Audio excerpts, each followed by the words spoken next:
Alors, en France, on les estime à peu près à 5000, dont la moitié sont des hémophiles sévères, parce qu'il y a une forme sévère et une moins sévère. Et dans les Alpes-Maritimes, on en recense à peu près une cinquantaine. Alors comment se caractérise cette maladie? Par des pertes de sang? Alors, c'est une maladie qui se caractérise en fait par un déficit dans la coagulation.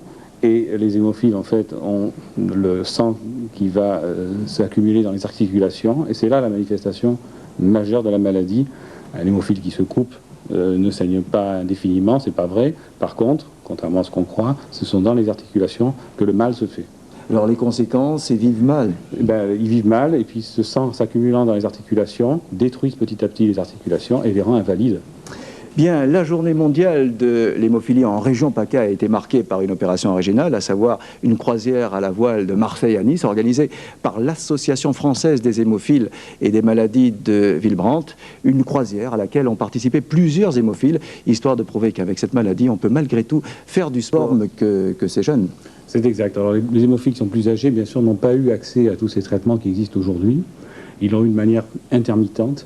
Et puis d'autres en ont eu malheureusement moins du fait des problèmes de la contamination des produits du sang. Mais ce reportage montre bien que maintenant, on a des produits qui sont quand même sûrs.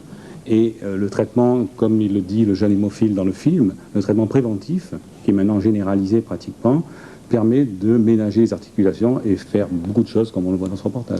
Alors il faut dire une chose, c'est que l'hémophilie a posé des problèmes à la royauté française et étrangère d'ailleurs. Alors ça c'est l'historique un petit peu de la maladie, parce que c'est une maladie rare mais qui est connue effectivement, puisque tout le monde sait que le fils du tsar, le dernier tsar, était atteint de cette maladie, le tsarevitch, et que cette transmission, parce que vous savez que ce sont les garçons qui sont atteints de la maladie, mais que ce sont les mères qui les transmettent. Et comme les mariages interroyaux se faisaient beaucoup à l'époque, évidemment, également le Bourbon d'Espagne avait été atteint. Et d'ailleurs, l'origine de la transmission serait peut-être au niveau de la reine Victoria, qui n'était pas atteinte d'hémophilie, mais qui était transmettrice de la maladie. Alors, à quelle époque commence-t-on à diagnostiquer précisément cette maladie?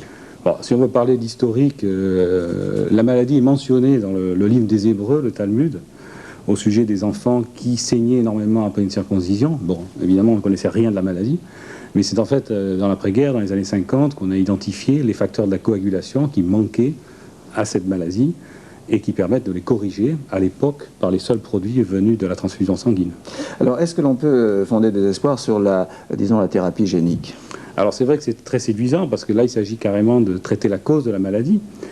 Il y a eu des essais thérapeutiques qui ont commencé il y a à peu près 3-4 ans, avec des espoirs prometteurs, mais malheureusement les choses sont peut-être un peu plus longues à mettre au point qu'on le pensait. Alors l'objectif de la manifestation d'hier, c'était quoi en fait?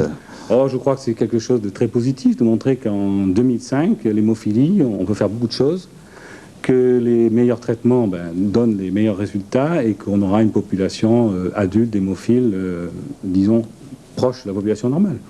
Eh bien, docteur, je vous remercie. Merci. En juillet